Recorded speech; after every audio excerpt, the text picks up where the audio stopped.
Hello, जय श्री राम भाई साहब। ये रीजनिंग की एक नोट्स है मेरे पूरे। तो इसमें मैं आपको हर चैप्टर का एक ओवरव्यू बताना चाहता हूँ कि रीजनिंग में कितने चैप्टर हैं और किस चैप्टर का क्या क्या बेसिक नॉलेज अपन को होना चाहिए, जिससे अपन जब प्रीवियस ईयर क्वेश्चन जब मैं अलग से वीडियो बनाऊँगा तो उसमें जब अपन को करेंगे क्वेश्चन तो एक आइडिया या नॉलेज रहेगा कि हाँ इस चैप्टर में ये पढ़ा था तो इसमें क्या क्या अपन कर सकते हैं। तो देख लेते हैं। तो पता है जिस प्रकार से अपन को कि रीजनिंग दो टाइप की होती है, एक वर्बल और एक नॉन वर्बल होती है। ठीक है, वर्बल का मतलब होता है कि जिसे हम पढ़ सकते हैं और एक तरह से लॉजिक लगा सकते हैं उसमें। अपन पढ़ करके वो कुछ अपन को इंस्ट्रक्शन देगा तो अपन उसको पढ़ करके ये सब नॉलेज लगा सकते हैं। नॉन वर्बल मतलब होता है जिसमें पढ़ना लिखना कुछ नहीं रहता, सिर्फ इमेज रहती हैं, उनके माध्यम से अपन को उसमें लॉजिक लगाकर और क्लासीफाई करना रहता है। तो यही दो दो पार्ट हैं रीजनिंग के, वर्बल और नॉन वर्बल। तो इसमें मैं मेन चैप्टर अपन को बता देता हूँ कौन कौन से हैं, तो उस हिसाब से अपन पढ़ते हैं। ठीक है, तो अपन का मेन चैप्टर जो है अपन को वो अल्फ़ाबेट है, जो ज़रूरी है अपन को बेसिक नॉलेज पता होना। एनालॉजी, ब्लड रिलेशन, क्लासिफिकेशन और कैलेंडर, क्लॉक का उतना क्वेश्चन आते नहीं हैं, इसको छोड़ देंगे। कोडिंग, डिकोडिंग, डाइस बहुत ईजी चैप्टर है। डायरेक्शन, डिस्टेंस हो गया, missing number, mathematical calculation, number series, order ranking, syllogism है, स्टेटमेंट एंड अजम्पशन, ये सब ठीक है। लॉजिकल वेन डायग्राम आता है और सिटिंग अरेंजमेंट आता है और लेटर सीरीज। तो ये चैप्टर अपन पढ़ेंगे आज अपन वर्बल में। नॉन वर्बल के भी मैं क्वेश्चन बता दूंगा, नॉन वर्बल में कैसे कैसे आते हैं। तो इस वीडियो को मैं नोट्स इसलिए नहीं सेंड कर रहा था पीडीएफ, क्योंकि अभी भेज दूंगा तो कम से कम 50 पेज की पीडीएफ है और आप समझ भी नहीं पाते। तो मैं चाह रहा था एक वीडियो बनाऊं, उस हिसाब से मैं क्लैरिफाई करता जाऊं। ठीक है, तो यहाँ से स्टार्ट करते हैं। तो फर्स्ट चैप्टर अपन अगर पकड़ें कोई से तो डाइस, जो कि सबसे इजी चैप्टर है। तो इसका सिर्फ बेसिक पता होना चाहिए और एक दो नंबर के क्वेश्चन आते हैं, एक नंबर का तो आता ही है डाइस, और उसमें कुछ नहीं, थोड़ा सा लॉजिक लगा के अपन डाइस को कर सकते हैं। तो देखते हैं डाइस क्या है। डाइस मेनली टू टाइप का होता है, एक ओपन क्लोज और ओपन डाइस और क्लोज डाइस। तो क्लोज डाइस के दो प्रकार होते हैं, एक तो होता है स्टैंडर्ड डाइस और एक होता है सिंपल डाइस। ठीक है, तो स्टैंडर्ड डाइस कुछ नहीं है, जैसे दो दो पासे को अपन कंपेयर करें तो उसके आमने सामने के फलकों का योग अगर 7 हो रहा है तो उसको अपन स्टैंडर्ड यानी मानक पासा बोलते हैं। सिर्फ ये नॉलेज के लिए जानना है, वैसे कुछ पेपर में इससे आता नहीं है। काम की बात क्या है वो मैं बाद में बताता हूँ। तो ये स्टैंडर्डाइज एक पता होना चाहिए। ठीक है, और सिंपल पासा क्या है, जिसके आमने सामने के फलकों का योग कभी भी 7 नहीं होता है। ठीक है, और इसमें जो है एक ही पासे के अंदर दो फलकों का योग कभी भी 7 नहीं हो सकता। ठीक है, एक ही पासे के अंदर कभी भी दो फलकों का योग, मतलब ये दो दो फलक हैं, इनका योग कभी भी 7 नहीं होता है। बल्कि सामान्य पासा में क्या होता है कि कोई एक पासे के अंदर कोई दो फलक हैं तो उनका योग 7 होता है। तो ये जस्ट नॉलेज के लिए है, इसका कुछ पेपर से मतलब नहीं है। काम की चीज़ क्या है वो मैं बताता हूँ। तो इसमें क्वेश्चन किस टाइप के आते हैं वो मैं पहले बता देता हूँ। जैसे एक दो पासे दिए रहेंगे अपन को। ठीक है, क्वेश्चन किस टाइप से आते हैं वो मैं बताऊंगा। तो जैसे दो पासे दिए रहेंगे अपन को, ठीक है, एक मिनट बताता हूँ क्वेश्चन किस टाइप का। जैसे ये है क्वेश्चन, ठीक है, क्वेश्चन इसमें ये है कि एक पासे के 6 फलक, एक जो पासा है, एक पासे के 6 फलक हैं, उसी पासे की दो अलग अलग स्थितियों को दर्शाया गया है। अगर उस अक्षर का चयन करें जो वी दर्शाने वाले फलक के विपरीत फलक होता। तो अगर अपन इसको गौर से देखें तो एक पासा है, इसकी दो स्थितियां अपन को दर्शाई गई हैं। तो अपन को बोला कि v के अपोजिट कौन सा फलक होगा। तो अपन देखते हैं v के अपोजिट वाला। तो अपन को कुछ नहीं देखना, अपन को देखना है कि इन दोनों पासों में कॉमन क्या क्या है। तो अपन को दिख रहा है एक्स वाई इसमें भी है और एक्स वाई इसमें भी है। तो अपन इन दोनों को काट देंगे एक्स वाई, और जो बचेगा v के विपरीत क्या बच रहा है, u। तो यही अपना आंसर हो जाएगा। ठीक है, तो देखना है दोनों पासों में कि सेम क्या है। यहाँ तो दो चीज़ मिल रही है, एक्स वाई इसमें भी है और एक्स वाई इसमें भी है। तो एक्स वाई काट देंगे और जो बचेगा वो उसका अपोजिट कहलाएगा अक्षर। ठीक है, और दिखाता हूँ मैं। और जैसे दो दो अंक नहीं, इसमें तो दो अंक मिल रहे थे, चलो एक्स वाई दो चीज़ कॉमन। मान लो एक ही चीज़ कॉमन होती दोनों पासे में कि एक्स इसमें भी है, एक्स इसमें भी है, और यहाँ कुछ और नंबर दिए रहते, फिर कैसे करते। तो फिर उसके लिए जब कभी उसकी जगह, नंबर की जगह यहाँ पर कुछ भी साइन दे सकता है। यहाँ X Y Z A B C alpha beta gamma, या नंबर 1 2 3 4 5, मतलब ये सिर्फ एक अपन को नॉलेज किस चीज़ का होना चाहिए वो मैं बताता हूँ। कि जैसे ये नंबर है, जब मान लो नंबर दे दिया इसमें, तो जैसे यहाँ इस पासे में 1 है, 5 है और 2 है, इस पासे में 4 है, 1 है और 6 है। तो दोनों में कॉमन क्या है, एक एक कॉमन है।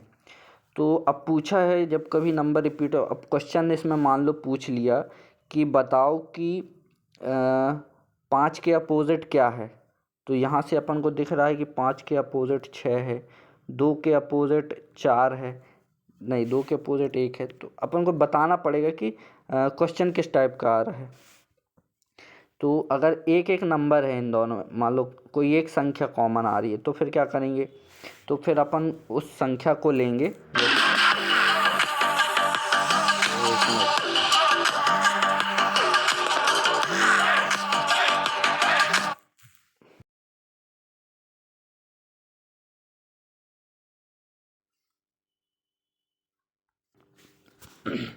हाँ, तो मेन ऑब्जेक्टिव अपना ये था कि अगर एक संख्या कॉमन है दो पासों में, तो अपन उस संख्या को लेंगे।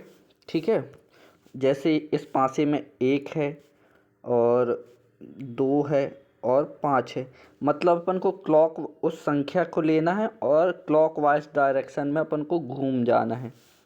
ठीक है, तो अपन को क्लॉकवाइज डायरेक्शन में घूम जाना है। तो इस संख्या में एक है, तो फिर 1 से स्टार्ट करेंगे, ऐसे 2 में आएंगे, 2 से 5 में आएंगे, तो 1 2 5 लिखेंगे अपन। ठीक है, ऐसे। फिर उसके बाद दूसरे पासे में देखेंगे 1 यहाँ पर है, तो फिर यहाँ 1 को पकड़ के फिर क्लॉकवाइज डायरेक्शन में अपन ऐसे घूमेंगे। तो यहाँ पर क्या आया, 1, फिर आया 4, फिर आया 6। ठीक है, तो अब पूछा है कि एक के अपोजिट क्या होगा। क्वेश्चन मान लो पूछा है कि एक के विपरीत फलक कौन सा होगा। तो अपन को दिख रहा है कि एक के विपरीत तो एक ही है, और 2 के विपरीत 4 है, और 5 के विपरीत 6 है। लेकिन यहाँ एक के विपरीत एक नहीं होगा। क्यों नहीं होगा, क्योंकि अगर इस पासे में एक के विपरीत एक हो ही नहीं सकता। एक के विपरीत क्या होगा, जो यहाँ संख्या होगी ही नहीं, मतलब 1 2, तो यहाँ होगा 3, क्योंकि 4 5 6 पहले से है, और जो संख्या नहीं होगी यहाँ पर वो आंसर में आएगा।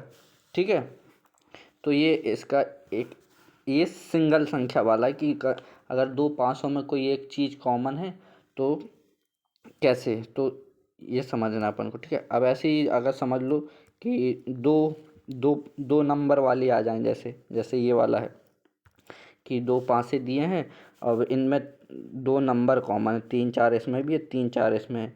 तो इसमें पूछ सकता है कि दो के अपोजिट कौन सा है, तो अपन समझ जाएंगे इन पासों में दो संख्याएं कॉमन है, तो अपन उनको ऐसा काट देंगे, मतलब उनसे कोई मतलब ही नहीं है। जो अपन को आमने सामने दिख रही है वो उसके अपोजिट कहलाएंगे। ठीक है, ऐसे ही जैसे ये वाला क्वेश्चन है, यहाँ कुछ भी आ सकता है संख्या के स्थान पर, नंबर या कोई भी साइन, जैसे अल्फ़ा बीटा गामा, कुछ भी दे सकता है।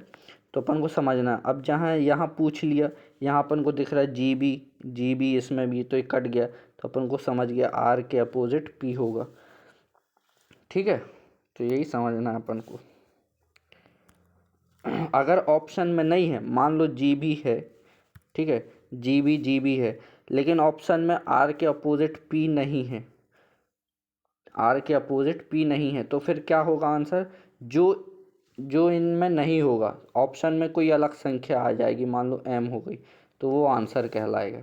ठीक है, तो ये पासा वाला हो गया। ये क्लोज डाइज वाले क्वेश्चन है। ऐसे ही ओपन डाइज वाले क्वेश्चन, ये एक प्रीवियस क्वेश्चन है जो मैं बताया कि अगर दो संख्याएं कॉमन है तो वो आपस में कट जाएंगी और जो उसके अपोजिट है वो आंसर कहला जाएगा। ठीक है, ऐसे ये एक ओपन डाइज कहलाता है।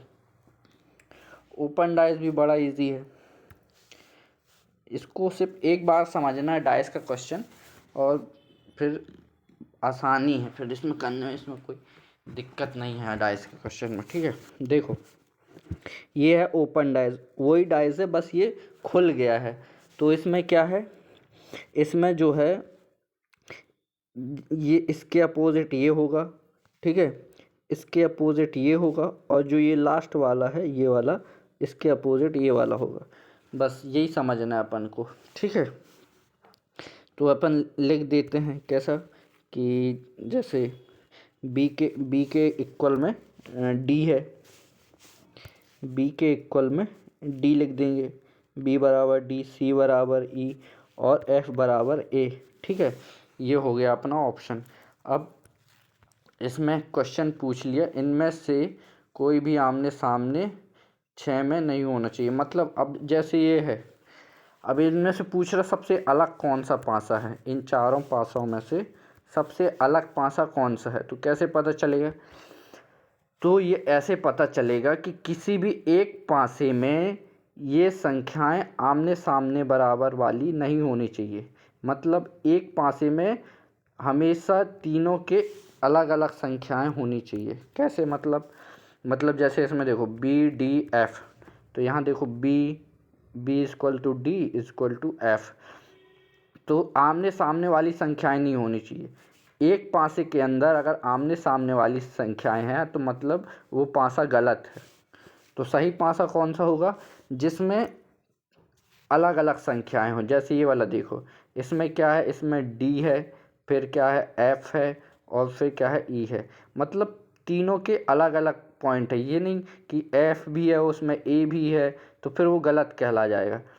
उसमें केवल तीनों के, जैसे यहाँ बी भी हो सकता है, ई भी हो सकता है, ए भी हो सकता है, तो ये एक अलग पासा बन जाएगा। ठीक है, एक अलग पासा ऐसे बन जाएगा जिसमें बी भी है, ई भी है और एफ भी है। ठीक है, तो ये ओपन डाइस है। तो ये एक बेसिक नॉलेज होना चाहिए, इसमें कुछ खास है नहीं। वैसा जब को क्वेश्चन करेंगे अगर आएगा इस टाइप का तो मैं समझाते जाऊँगा। ठीक है, तो ये डाइस वाला है। फिर इसके बाद 2 चैप्टर और हैं जो बहुत ईजी है, और एक बार में देखते ही बन जाएंगे इसके क्वेश्चन, और इससे एक नंबर का क्वेश्चन हमेशा आता ही है पेपर में। तो ये है एक दर्पण प्रतिबिंब और एक है जल प्रतिबिंब। दर्पण प्रतिबिंब में कुछ नहीं होता, एक संख्या दे देगी आपको ऐसे, जैसे यहाँ प्रेयर लिखा है, और इसके सामने एक दर्पण लगा देगी। ठीक है, ऐसे दर्पण, तो ये एक दर्पण हो गया। तो इसमें क्या करना है कि इसके अपोजिट बताना कि अगर ये मिरर लग गया सामने तो इसमें इसका चित्र कैसे आएगा। तो बस कुछ नहीं, जैसे ये आर है यहाँ है तो इसका अपोजिट यहाँ ऐसे दिख जाएगा, ई यहाँ है तो ई इस टाइप का दिखेगा, वाई यहाँ है तो वाई यहाँ, ए यहाँ है तो ए ऐसा दिखेगा। मतलब जस्ट अपोजिट होना चाहिए इसका ऐसा। ठीक है, तो ये हो जाएगा दर्पण प्रतिबिंब जो आमने सामने रहता है। जल प्रतिबिंब इसको बोलते हैं मिरर इमेज, और इसको बोलते हैं वाटर इमेज। वाटर इमेज में सिर्फ ऊपर नीचे होता है, इसमें आमने सामने होता है ऐसे ऐसे, और इसमें ऊपर नीचे होता है। ऊपर नीचे कैसे? जैसे ये लिखा कोई वर्ड मोटिव, MOTIV, तो अब नीचे इसके पानी है मान लो, तो इसमें पानी में इसकी छवि कैसी बनेगी?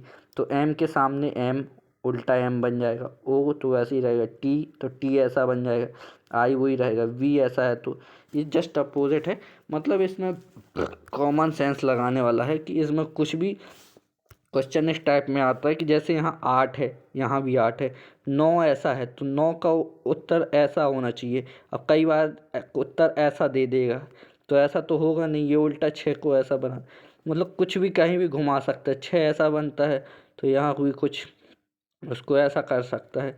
तो यहाँ दिमाग लगाना पड़ेगा कि किसका अपोजिट क्या कैसा बन सकता है। जैसे दो ऐसा लिखा है तो 2 का अपोजिट ऐसा ही होना चाहिए, है ना। 1 ऐसा लिखा है तो 1 का अपोजिट ऐसा होना चाहिए। इससे 1 नंबर आते ही आता है 1 नंबर क्वेश्चन, ठीक है। अब मेन चीज़ जो है अल्फ़ाबेट, इसको मैं समझाता हूँ बहुत बढ़िया ट्रिक से, और एक बार मैं समझाऊंगा, एक बार में पूरा समझ में आ जाएगा कैसे नंबर याद रखने हैं ये वाले, ठीक है। अब ये टोटल 26 अक्षर हैं, ठीक है, 26 अक्षर हैं। तो मैं बताता हूँ कैसे समझते हैं इसको। देखो 26 अक्षर हैं, 26 अक्षर में देखो आप 5 अक्षर तो ऐसे ही हटा दो, काय के इजॉटी शब्द याद रख लो। इजॉटी यानी कि 5, 10, 15, 20 और 25। तो इजॉटी में पहले तो ई, फिर जे, फिर ओ, फिर टी और फिर वाई। तो 5, 10, 15, 20 और 25, तो ये इजॉटी वर्ड हो गया, ठीक है। तो 26 में से तो 5 ये चले गए, बचे 21। अब 21 को कैसे याद रखना, तो उसकी ट्रिक बताता हूँ मैं। ये तो याद रहती है अपन को, ए का 1, बी का 2, सी का 3, डी का 4, यहाँ तक तो सबको पता रहता है ABCD, यानी ये उंगलियों में भी पता रहता है कि डी को 4 बोल सकते हैं, सी को 3, बी को 2, ए को 1 और ई को 5 बोल सकते हैं। यहाँ तक तो कोई दिक्कत नहीं है, ठीक है। अब यहाँ से ट्रिक स्टार्ट होती है अपनी, कहाँ से, 6 से। 6 यानी ABCDE हो गया। अब एफ़ को अपन क्या बोलें, तो एफ़ को अपन बोलते हैं 6, इंग्लिश में 6 बोलते हैं। तो उसी से बस ट्रिक याद करना है, 6 को फिक्स, 6 से फिक्स, यानी एफ़ का अपन को वर्ड याद रखना है कि एफ़ कौन से नंबर पे। तो अपन को देखेंगे एफ़ को 6वें नंबर पे, यानी 6 को इंग्लिश में बोलते हैं 6। तो 6 का फिक्स हो जाएगा, ठीक है, 6 का फिक्स हो जाएगा। ऐसे ही जी7 अपन जानते हैं, G7 सबमिट होती है, G20 सबमिट होती हैं। तो उस हिसाब से अपन को याद रखना है G7, ओके, G7 सबमिट के हिसाब से याद रखना। अब H को याद रखने का बहुत बढ़िया तरीका है। देखो H अपन लिखते हैं ऐसे, ठीक है। और 8 कैसे लिखें, अगर 8 को अपन डिजिटल फॉर्म में लिखें तो ऐसे ही ना लिखेंगे 8 को, अगर यहाँ से ऊपर से ही लगा दें, नीचे से ऐसा लगा दें तो ये 8 ही बन जाएगा इस टाइप का। तो डिजिटल फॉर्म में ऐसे ही लिखते हैं 8 को, ऐसा लिखते हैं 8 को, है ना। तो अपन को याद हो जाएगा कि H और 8 एक जैसे बनते हैं, ठीक है। तो H से 8 बन जाएगा। अब I को 9, आई ऐसे बनता है, इसको 9 कैसे याद रखें, तो 9 को बोलते हैं अपन इंग्लिश में 9, ठीक है। और आई को बोलते हैं आई, तो आई इंग्लिश में देखो इसको बोलते हैं आई और इसको बोलते हैं 9, ठीक है। तो दोनों में कॉमन क्या है, नाई। तो नाई से याद रखना, आई यानी आई को 9 बोलते हैं, आई 9 या आई नो, ऐसा कुछ भी। एक ट्रिक बस याद रखने के लिए कि ट्रिक क्लिक कर जाए दिमाग में कि किस वर्ड को क्या बोलते हैं। तो आई का वर्ड जो है वो नाई से मिलता है, जैसा नाई यानी 9, तो आई 9 ऐसा करके। जे तो पता है, जे यानी 10, या जोकर में भी पता होता है J10, जोकर भी होता है 10 नंबर। तो ई जॉटी में जे, ई हो गया, जे हो गया 10 नंबर का। तो 10 तक तो कोई दिक्कत नहीं होनी चाहिए आई थिंक। A का 1, B का 2, C का 3, D का 4, E का 5, F का 6, 7 का G7, H का H8, I का I9 और 10 का J10, J यानी 10 इजॉटी, ठीक है। अब 11 आते हैं, तो 11 में क्या होता है, K। तो अपन को पता है K11 यानी किंग्स 11, IPL की टीम हो गई किंग्स 11, तो ये तो भूलेगा नहीं कभी लाइफ टाइम। ठीक है। अब एल, एल को क्या बोलते हैं? 12। अब ऐसे ही एल का साउंड इस टाइप का आता है एल, और 12 का भी ऐसे ही कुछ आता है 12। ठीक है, तो ऐसे ही दोनों का मेल जोल है, L12 करके याद रख सकते हैं। एम का 30, एम यानी समझ जाओ, एम यानी मैं तेरा हुआ, ऐसा कुछ जो भी समझ लो, एम तेरा, मैं तेरा। ठीक है। एन का भी बहुत इजी है, एन यानी 14। अब इसको याद करने की एक बढ़िया ट्रिक देखो, एन को 14 कैसे याद रखें। तो अपन को पता है कि 14 नवंबर को कौन सा दिन होता है? 14 नवंबर को होता है बाल दिवस, यानी कि नेहरू जी का जन्मदिन 14 नवंबर को मनाते हैं, यानी बाल दिवस। और नेहरू जी को बच्चों से बड़ा प्यार था। एन से नेहरू भी आता है, एन से नवंबर भी आता है, तो हो गया 14 नवंबर। 14 नवंबर की डेट याद रखना कि 14 नवंबर यानी कि नेहरू जी का जन्मदिन। ठीक है, तो इस हिसाब से एन 14 याद रहेगा। ओ 15, तो अपन को ओ तो पता ही है, ई जॉटी, ई में 5, जे में 10 और ओ में 15, तो ये अपन को याद रहेगा 15 तक। अब यहाँ 15 तक कोई दिक्कत नहीं होनी चाहिए आई थिंक।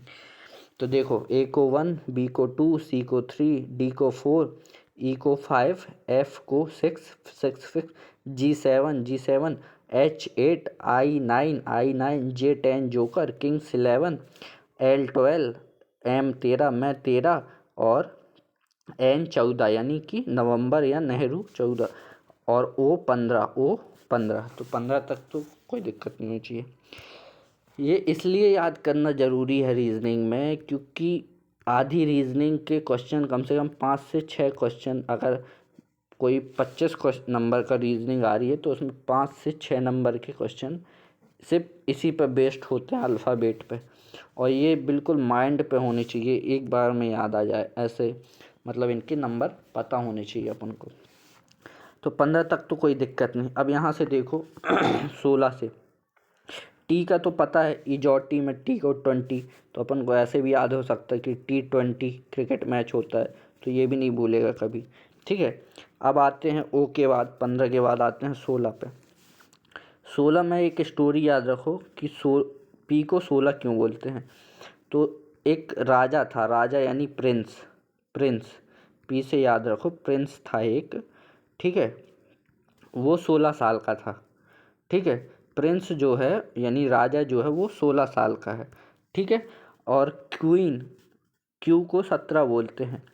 क्वीन जो थी उससे 1 साल बड़ी थी, 1 साल बड़ी थी, यानी वो 17 साल की थी।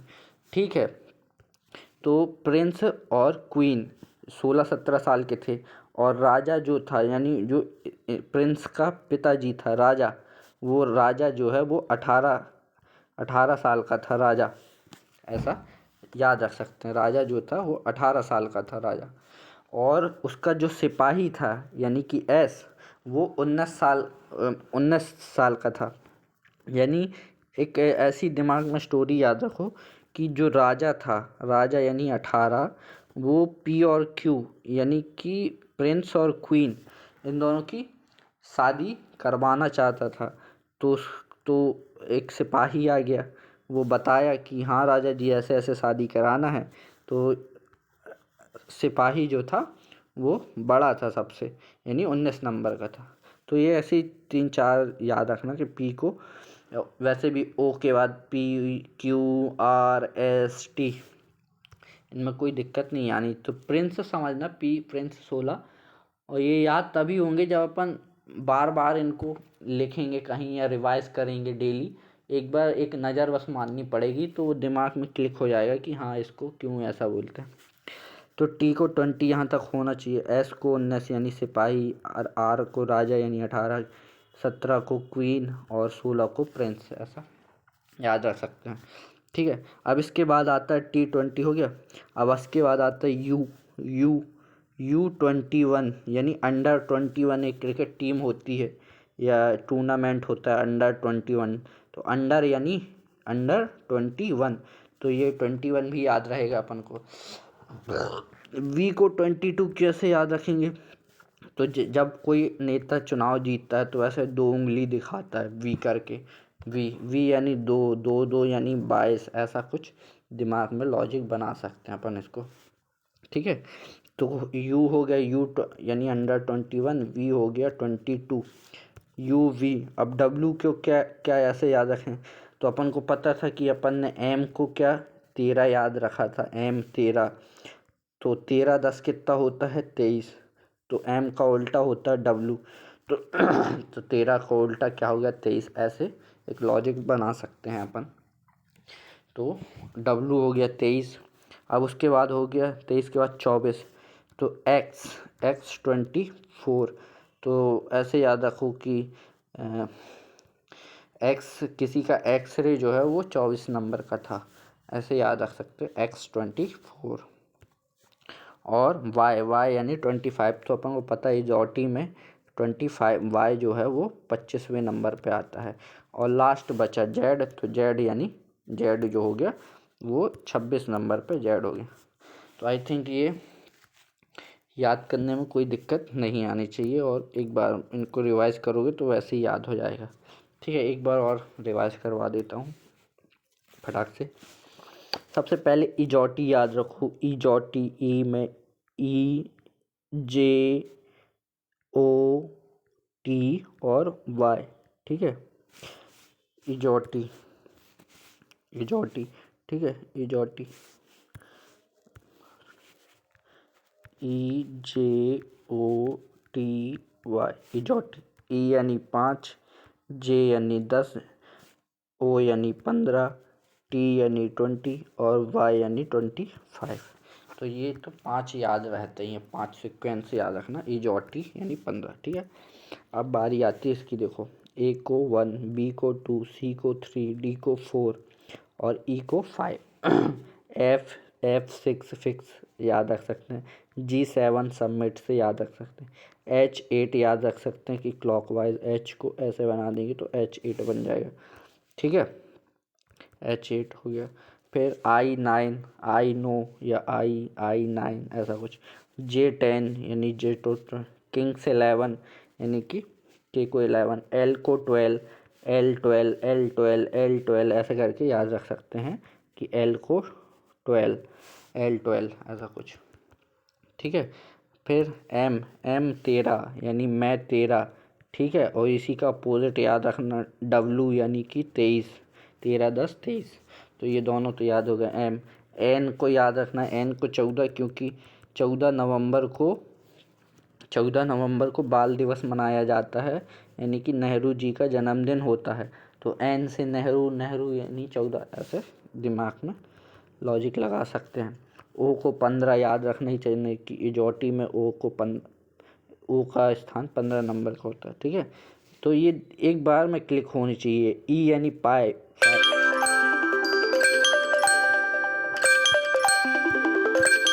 तो ऐसे दिमाग में क्लिक होना चाहिए एक बार में कि ई को 5, जे को 10, ओ को 15, टी को 20, वाई को 25। तो ओ 15 हो गया।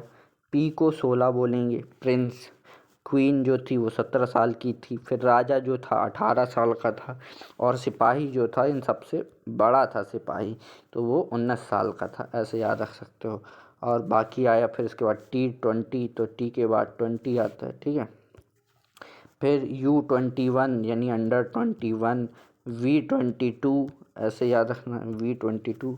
और WM का उल्टा W होता है, तो 13 10 23। ठीक है, X24 मतलब समझ जाओ किसी की X थी वो 24 साल की थी, या एक्स-रे जो था वो 24 नंबर का था। ठीक है, ऐसे X Y का पता ही है, Y 25, जहाँ भी 5 आए, जैसे यहाँ 5 ये हो गया 10, 5 का पहाड़ा पड़ी, 5 10 15 20 और 5 25, तो वाई को 25 और जेड को 26। अब ऐसे ही पूछ ले 27 नंबर पे क्या आएगा, तो 27 नंबर पे फिर ए आ जाएगा। 28 नंबर पे क्या आएगा, तो फिर 28 नंबर पे बी आ जाएगा। ऐसे ही अगर पहाड़ा बढ़ते जाए तो नंबर भी बढ़ते जाएंगे। वैसे 26 के बाद फिर 1 से स्टार्ट हो जाता है, तो फिर 1 फिर बी ऐसे स्टार्ट हो जाता है। ठीक है, तो ये तो सीक्वेंस था एक, ठीक है। अब इसका अपोजिट याद रखना भी बहुत ज़रूरी है कि किसके अपोजिट कौन सा अक्षर आता है, क्योंकि पेपर में मेन चीज़ इसी से पूछता है। तो देखते हैं, इसका अपोजिट याद रखने की बहुत बढ़िया धांसू ट्रिक है, शॉर्टकट, वो भी आसानी से सीख जाओगे। कैसे? तो देखो, ए का अपोजिट क्या है? जेड, यानी कि अगर ए से स्टार्ट करेंगे तो लास्ट में जेड से स्टार्ट करते हैं। यहाँ बी आएगा तो यहाँ पर वाई आएगा, यहाँ पर सी आएगा, तो ये जेड वाई एक्स आ जाएगा, एक्स वाई जेड, ऐसा। तो मतलब अगर A1 है तो Z26 है, ऐसा अपोजिट अपन को याद रखना है। तो इसकी ट्रिक क्या होती है? देखो, इसकी ट्रिक ये है कि ए टू जेड मतलब कि A का अपोजिट जेड है, बी का उल्टा वाई होता है तो बाय बोलते हैं जब, तो बी वाई आता है बाय। सी का उल्टा एक्स होता है तो सी का उल्टा एक्स कैसे होगा? तो इसकी एक ट्रिक बना लो, चेन्नई एक्सप्रेस, तो सी का उल्टा एक्स हो जाएगा। डी का उल्टा डब्लू होता है, तो ये कैसे याद रहेगा? तो इससे याद कर लो, दूध वाला। डी का उल्टा डब्लू यानी दूध वाला, ठीक है। ई का उल्टा वी होता है, तो ये कैसे याद रहेगा कि ई का उल्टा वी होता है? तो ई का उल्टा वी, तो ई वन यानी होता है सम संख्या।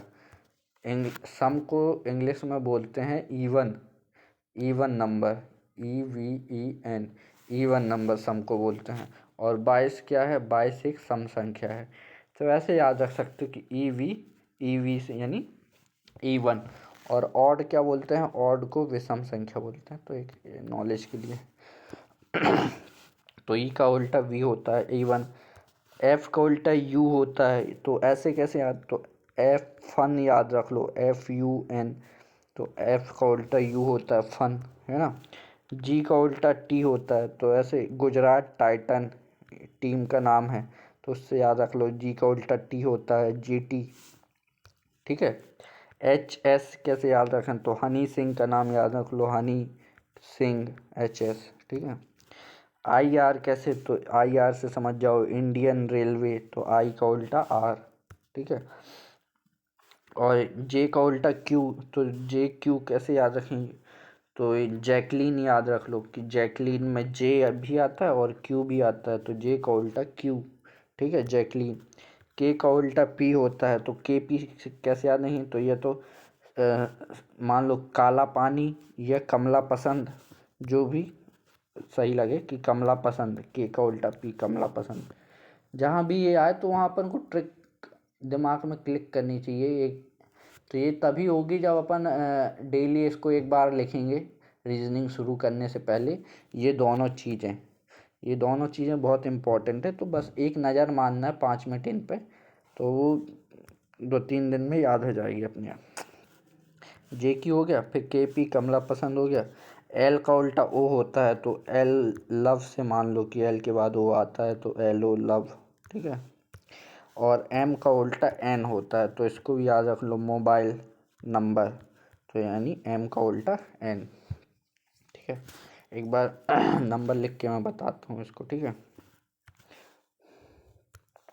नंबर से भी बता देता हूँ मैं कैसे याद रखेंगे, ठीक है। देखो, A जो होता है वो 1 कहलाता है, और Z जो है 26 कहलाता है। B जो है वो 2 कहलाता है, Y जो है 25 कहलाता है। C जो है वो 3 कहलाता है, X जो है 24 कहलाता है। D जो है वो 4 कहलाता है, दूध वाला, तो W जो है वो 23 कहलाता है। E जो है वो 5 कहलाता है, V जो है वो 22 कहलाता है। F जो है 6 कहलाता है, U है तो 21 कहलाता है, अंडर 21। G है तो G 7 होता है, T है तो T 20 होता है। H है, H 8 होता है, तो S क्या होता है? S होता है, S जो है सिपाही यानी कि 19, ठीक है। I होता है 9 होता है, और R होता है 18 यानी राजा 18, ठीक है। तो ऐसे याद रख सकते हैं। और आई हो गया 18, ठीक है। जे होता है 10 होता है जे। क्यू जो होता है क्वीन, क्वीन कितने साल की थी? 17 साल की थी, ठीक है। के 11 होता है।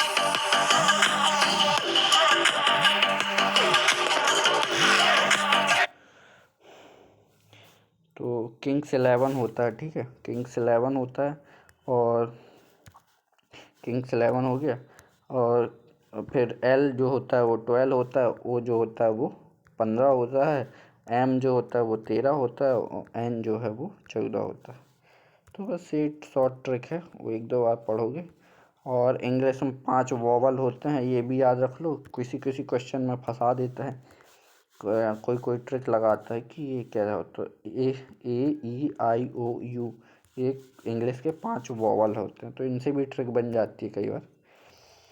तो ये मेन दो चीज़ थी अल्फ़ाबेट में, तो ये याद करना बहुत ज़रूरी है, ठीक है। नेक्स्ट वीडियो आई थिंक बहुत लंबी हो गई, तो नेक्स्ट वीडियो में और समझा दूंगा, छोटी छोटी करके 2-3 पार्ट में ख़त्म कर दूंगा।